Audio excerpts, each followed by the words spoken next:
Tao Te Ching can be translated as the Book of the Immanence of the Way, or the Book of the Way and of how it manifests itself in the world, or simply the Book of the Way. Since it is already well known by its Chinese title, I have let that stand.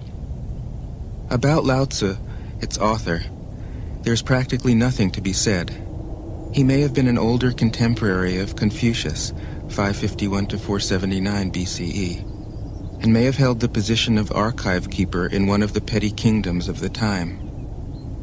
But all the information that has come down to us is highly suspect. Even the meaning of his name is uncertain. The most likely interpretations, the Old Master, or more picturesquely, the Old Boy. Like an Iroquois woodsman, he left no traces. All he left us is his book, the classic manual on the art of living, written in a style of gem-like lucidity, radiant with humor and grace, and large-heartedness and deep wisdom, one of the wonders of the world. People usually think of Lao Tzu as a hermit, a dropout from society, dwelling serenely in some mountain hut, unvisited except perhaps by the occasional traveler arriving from a 60s joke to ask, "What is the meaning of life?" But it's clear from his teachings that he deeply cared about society, if society means the welfare of one's fellow human beings. His book is, among other things, a treatise on the art of government, whether of a country or of a child. The misperception may arise from his insistence on wei wu wei, literally doing, not doing, which has been seen as passivity. Nothing could be further from the truth. A good athlete can enter a state of body awareness in which the right stroke or the right movement happens by itself, effortlessly, without any interference of the conscious will. This is a paradigm for non-action, the purest and most effective form of action. The game plays the game. The poem writes the poem. We can't tell the dancer from the dance. Less and less do you need to force things, until finally you arrive at non-action. When nothing is done, nothing is left undone. Nothing is done because the doer has wholeheartedly vanished into the deed. The fuel has been completely transformed into flame. This nothing is in fact everything. It happens when we trust the intelligence of the universe in the same way that an athlete or a dancer trusts the superior intelligence of the body. Hence Lao Tzu's emphasis on softness. Softness means the opposite of rigidity and is synonymous with suppleness, adaptability, endurance.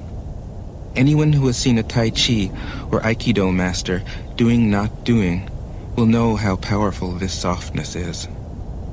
Lao Tzu's central figure is a man or woman whose life is in perfect harmony with the way things are. This is not an idea, it is a reality. I have seen it. The master has mastered nature, not in the sense of conquering it, but of becoming it. In surrendering to the Tao, in giving up all concepts, judgments, and desires, her mind has grown naturally compassionate. She finds, deep in her own experience, the central truths of the art of living, which are paradoxical only on the surface, that the more truly solitary we are, the more compassionate we can be. The more we let go of what we love, the more present our love becomes. The clearer our insight into what is beyond good and evil, the more we can embody the good. Until finally she is able to say, in all humility, I am the Tao, the truth, the life. The teaching of the Tao Te Ching is moral in the deepest sense. Unencumbered by any concept of sin, the master doesn't see evil as a force to resist, but simply as an opaqueness, a state of self-absorption which is in disharmony with the universal process, so that, as with a dirty window, the light can't shine through. This freedom from moral categories allows him his great compassion for the wicked and the selfish. Thus the master is available to all people and doesn't reject anyone. He is ready to use all situations and doesn't waste anything. This is called embodying the light. What is a good man but a bad man's teacher? What is a bad man but a good man's job? If you don't understand this, you will get lost, however intelligent you are. It is the great secret.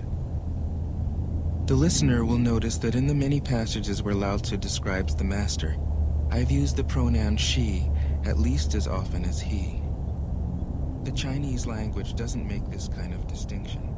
In English, we have